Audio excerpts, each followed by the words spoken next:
A gente falou bastante de protocolos, mas existem protocolos para os mais diversos tipos de redes, né? A gente tem os protocolos para as redes de cabo, de cobre, a gente tem os protocolos de fibra, a gente tem os protocolos de rede sem fio. Então, um protocolo que eu vou usar de exemplo aqui é o da rede sem fio, da rede wireless, tá? Que são os protocolos WLAN. Se você comprou um roteador nos últimos tempos, né? Você viu lá, vem escrito lá, compatível com 802.11n, tá bom? 802.11 é o conjunto de regras que esse instituto aqui estabeleceu para criar um local, né, específico para tratar das redes Wi-Fi. Então lá você tem as frequências de trabalho, as velocidades, as características para as placas de rede e tudo mais, tá bom? Esse padrão, a título de curiosidade, ele foi desenvolvido ao longo dos anos. E aí a gente tem esta tabelinha bem característica, né? Dos padrões com suas velocidades, alcances e frequência de trabalho. Tá? Então, por exemplo, quando eu falo para você assim, olha, o seu ponto de acesso atende o padrão 802.11n. Quando eu falo isso, o fabricante que está comercializando aquele produto, ele vai dizer para você assim, olha, esse equipamento tem velocidade máxima de 600 megabits por segundo. Ele pode alcançar 70 metros. E ele trabalha na frequência de 2.4 GB e 5 GB. Você já deve ter visto isso na sua casa, se você tem um roteador novo, ou um modem novo, né? Aparecem duas redes. Aparece uma 2.4 e aparece uma 5. Tá bom? São características da rede 802.11n. Tá? Este é o padrão. E esta rede, né, hoje é o padrão mais vigente, porque ela também é compatível com os padrões anteriores, com os padrões antigos. Legal? Então é uma característica comum. Agora veja só o detalhe. Se nós avançarmos no padrão e chegarmos aqui no 802.11ac, a gente tem mais velocidade, menos distância, mas eu já não tenho mais compatibilidade com todo mundo. Ou seja, já estamos deixando gente para trás. Né? Mas são protocolos, tá? O protocolo A e o protocolo B são protocolos muito antigos, de mais de 20 anos. Então vai chegar um momento efetivo que eles não serão mais atendidos. Tá? Mas cada protocolo desse é um conjunto de regras específico para aquela situação.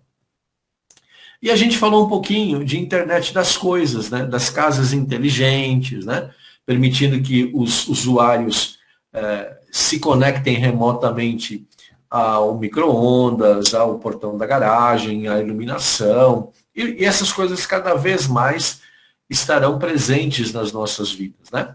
E a gente tem dois padrões, né? Dois protocolos interessantes para conhecer. O Zigbee, o nome parece uma abelha, né? Zigbee, e o Z-Wave. Tá? A característica principal do Z-Wave é que ele tem um número menor de dispositivos suportados simultaneamente, somente 232, né? E ele alcança 100 metros. O Zigbee, que é um outro protocolo de internet das coisas, ele já permite 65 mil dispositivos, olha que absurdo, né? 65 mil dispositivos, porém, o alcance de 10 a 20 metros. O que ele ganha em dispositivo, ele perde em distância. Tá? Então, esses dois protocolos, eles são de internet das coisas. Você vai ouvir falar muito disso daqui para frente. Chama-se IoT. Né? Vai ouvir falar muito. Tem muitas plataformas que trabalham com isso. E é algo que vai vir para as nossas mãos. Né? Já tem muitos recursos assim, tomadas de internet das coisas, motores de internet das coisas, micro-ondas, geladeira, várias coisas diferentes, tá? Então, você vai ouvir falar bastante desses protocolos. Falamos também um pouquinho de alguns tipos de equipamentos especiais, né? Falamos dos servidores, que também são hosts, né? São hosts, mas são hosts específicos, com funções específicas. E aí a gente falou do servidor de arquivos, falamos do servidor de DHCP, e eu vou destacar aqui com vocês 3 servidores. Tá? O servidor de e-mail, que é um equipamento que as empresas usam para criar e-mails dentro das empresas. Tá? Então, eu não vou usar um Gmail, eu não vou usar um Yahoo. Eu vou criar lá um e-mail @empresa.com.br. Posso fazer isso? Pode. Você precisa ter esse tipo de equipamento. Um servidor de e-mail usa um software específico para gerenciar estes serviços. Tá? Então, para gerenciar usuários, capacidade da caixa postal, se o usuário pode enviar anexos, se não pode. Então, quando um funcionário desta empresa vai mandar um e-mail, ele se comunica com o servidor de e-mail primeiro, e esse servidor de e-mail é quem vai se comunicar com outras empresas, com a internet. Tá? Geralmente, esse tipo de serviço não permite que você acesse o e-mail fora da empresa. Tá? Existem configurações que permitem, tá? Mas via de regra não se permite. Tá bom? Então você só pode usar esse e-mail durante o horário de trabalho, por exemplo. A título de porta e de protocolo, né?